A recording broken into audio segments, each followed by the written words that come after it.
날마다 솟는 샘물과 함께하는 오늘의 큐티 시간입니다. 8월 22일 금요일 오늘의 말씀은 로마서 7장 1절로부터 7절까지의 말씀입니다. 형제들아, 내가 법 아는 자들에게 말하노니 너희는 그 법이 사람이 살 동안만 그를 주관하는 줄 알지 못하느냐. 남편이 있는 여인이 그 남편 생전에는 법으로 그에게 매인 바 되나 만일 그 남편이 죽으면 남편의 법에서 벗어나느니라. 그러므로 만일 그 남편 생전에 다른 남자에게 가면 음녀라. 그러나 만일 남편이 죽으면 그 법에서 자유롭게 되나니 다른 남자에게 갈지라도 음녀가 되지 아니하느니라. 그러므로 내 형제들아, 너희도 그리스도의 몸으로 말미암아 율법에 대하여 죽임을 당하였으니 이는 다른 이 곧 죽은 자 가운데서 살아나신 이에게 가서 우리가 하나님을 위하여 열매를 맺게 하려 함이라. 우리가 육신에 있을 때에는 율법으로 말미암는 죄의 정욕이 우리 지체 중에 역사하여 우리로 사망을 위하여 열매를 맺게 하였더니 이제는 우리가 얽매였던 것에 대하여 죽었으므로 율법에서 벗어났으니 이러므로 우리가 영의 새로운 것으로 섬길 것이요 율법 조문의 묵은 것으로 아니할지니라. 새로운 아침입니다. 여호와 라파 하나님은 우리를 치유하시는 분이십니다. 본문을 보면 바울은 혼인이라는 것을 통해서 사람과 율법, 사람과 그리스도와의 관계를 말씀하죠. 그런데 혼인신고를 하고 부부가 되면 서로가 서로에게 법적으로나 관계적으로 구속이 됩니다. 서로에게 지켜야 할 본분과 의무가 생기는 것입니다. 그런데 그러한 본분과 의무가 없어지려면 그 요건 중에 하나가 한쪽이 죽는 것이라는 거죠. 그래서 1절에서 말씀합니다. 너희는 그 법이 사람이 살 동안만 그를 주관하는 줄을 알지 못하느냐. 한쪽이 죽으면 다른 한쪽은 그러한 얽매임에서 벗어난다는 것입니다. 그러면서 2절에서는 좀 더 구체적으로 이야기하죠. 남편이 있는 여인이 그 남편이 살아있을 때에는 법으로 그에게 매인바 되지만 만일 그 남편이 죽는다면 법적으로나 관계적으로 남편에게서 벗어난다는 것입니다. 여기서 남편은 율법을 이야기하고 아내는 사람을 이야기하죠. 그러니까 우리가 사람이 율법에 대해 죽을 때에야 율법에서 자유롭게 된다는 것입니다. 그런데 본문은 우리가 율법에 대해 죽었다고 하죠.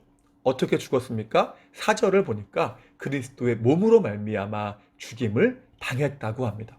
그러니까 주님께서 그 몸을 희생하심으로 주님의 죽으심과 함께 우리 역시 율법에 대해 죽었다는 것이죠. 부부간에도 한쪽이 죽지 않았음에도 배우자가 아닌 다른 사람에게로 간다면 간음이 되지 않습니까? 결국 이것은 우리가 율법에 대해 죽지 않고 그리스도에게로 가는 것 자체가 불가능함을 이야기합니다. 그래서 우리가 율법에 대해 죽어야 하는데 문제는 우리 힘으로는 율법에 대해 죽을 능력이 없다는 것입니다. 자유할 힘이 없다는 거죠. 하지만 그리스도께서 십자가에서 죽으심으로 우리가 율법에 대해서 죽고 이제는 합법적으로 그리스도에게로 갈 수 있게 된 것입니다. 이렇듯 그리스도의 사람이 되었다고 하는 것은 율법에게서 벗어났음을 의미합니다. 그리스도인이 되었다는 거죠. 더 이상 율법 아래 있지 않은 것입니다. 그러면 율법에서의 해방은 무엇을 의미할까요? 그것은 율법을 안 지켜도 된다는 것이 아니라 율법의 정죄에서 해방되었음을 의미합니다. 그래서 철로역정을 보면 주인공 크리스천에게 믿음치가 이야기합니다. 자신이 길을 가는데 어떤 사람이 와서 사정없이 자기를 때리더라는 것입니다. 제발 봐달라고 해도 자비가 없이 때렸다는 것이죠. 그런데 나중에 한 사람이 와서 그 때리던 사람을 제지하고 구해줍니다. 여기서 앞에서 자비가 없이 때린 사람은 모세를 의미하죠. 모세는 율법을 예표하니까 율법은 자비가 없이 사람을 정죄한다고 하는 것을 이야기합니다. 그리고 뒤에 믿음씨를 구해준 사람은 주님을 의미하죠. 주님께서 십자가의 은혜로 모세의 율법의 정죄에서 해방시키셨다는 것입니다.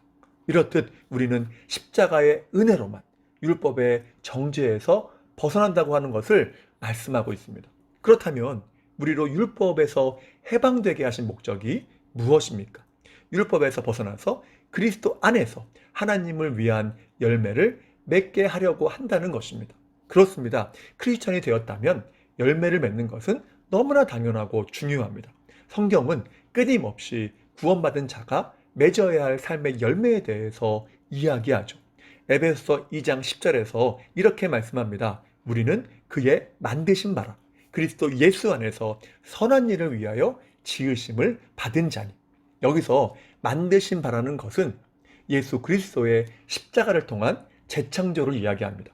영적으로 죽은 자를 다시 살리셨다는 것이죠. 그런데 이러한 재창조의 이유가 무엇이라는 것입니까? 그리스도 예수 안에서 선한 일을 위해서라고 합니다. 본문 표현대로 하면 그리스도에게로 가서 하나님을 위해 열매를 맺게 하기 위함이라는 것이죠. 그래서 우리는 순종과 행함을 통해서 열매가 있는 삶이 되어야 하는 것입니다. 우린 여기서 그리스도 안에서라는 표현을 주목해야 합니다. 그러니까 십자가의 은혜가 아니라면 하나님을 위해 우리는 어떠한 열매도 맺을 수 없다는 것이죠. 왜냐하면 율법은 정죄하여 죽게 할 능력밖에 없기 때문입니다. 그래서 본문 5절에서 말씀하죠. 우리가 육신에 있을 때는 율법을 통해 죄의 정욕이 우리 가운데 역사하여 사망의 열매를 맺게 하였다. 이것이 율법의 본질입니다. 율법이 죄를 깨닫게 하는 순기능은 있지만 죄의 문제를 해결하거나 없애거나 뛰어넘어 승리하도록 하지는 못한다는 것이죠. 그래서 철로 역정을 다시 보면 주인공 크리스천이 해석자의 집에서 어떠한 방에 들어갔는데 그 방은 바닥이 먼지로 가득했습니다. 그런데 한 사람이 들어와서 바닥을 쓸자 깨끗해지는 것이 아니라 그 먼지가 일어나서 숨을 쉬기도 힘들게 된 것입니다. 그러자 다른 사람이 들어와서 물을 뿌리고 쓸어냅니다. 그러자 방이 깨끗하게 청소가 되죠. 여기서 방바닥에 쌓인 먼지는 인간의 죄성을 의미합니다. 그리고 먼저 바닥을 쓸었던 자는 율법이죠. 결국 율법으로는 인간의 죄성을 해결할 수 없다는 것입니다. 오히려 인간의 죄악된 본성만 들추어내는 것이죠. 그 먼지를 쓸면 쓸수록 더 상태를 악화시키는 것입니다. 그리고 물을 바닥에 뿌리고 먼지를 쓸었던 사람은 복음을 의미합니다. 그러니까 그리스도의 십자가라는 복음만이 율법에서 우리를 자유롭게 하고 인간의 죄의 문제를 해결할 수 있다는 것이죠.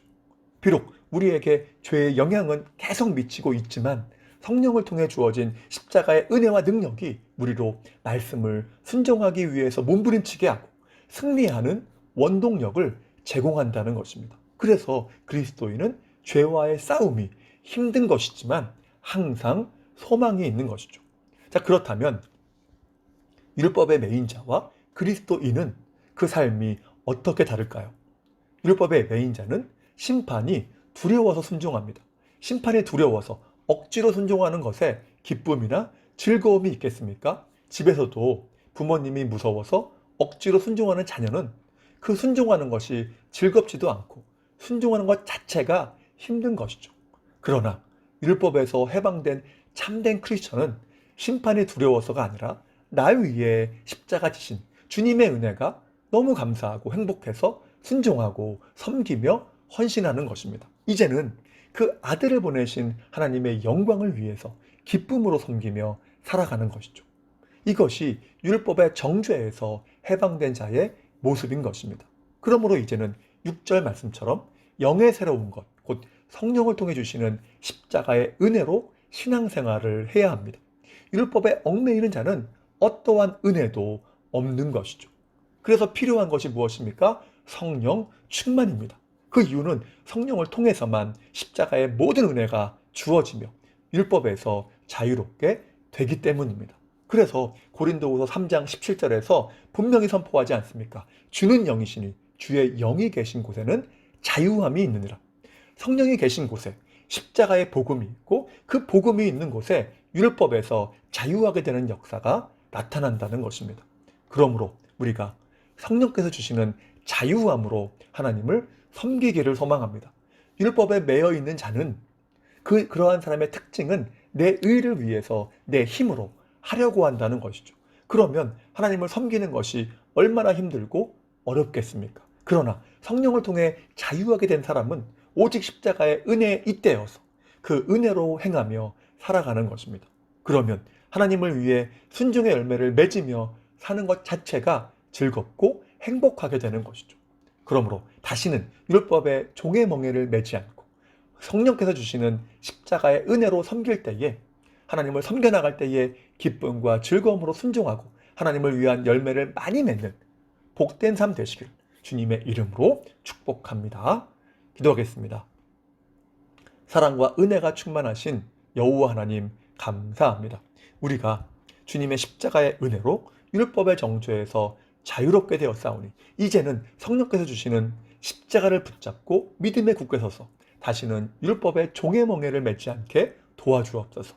우리가 십자가를 붙들 때에 기쁨과 감사함으로 순종하며 섬길 수 있지 않겠습니까? 이를 통해서 그리스도 안에서 하나님의 영광을 드러내게 하시고 선한 열매를 많이 맺는 삶이 되게 인도하여 주시옵소서. 코로나19 속히 잠잠해지게 하시고 모든 성도의 삶을 지켜보호하시며 필요한 모든 것으로 채워 주시옵소서. 다시 한번 주님의 은혜를 간구하오며 예수님의 이름으로 기도하옵나이다. 아멘.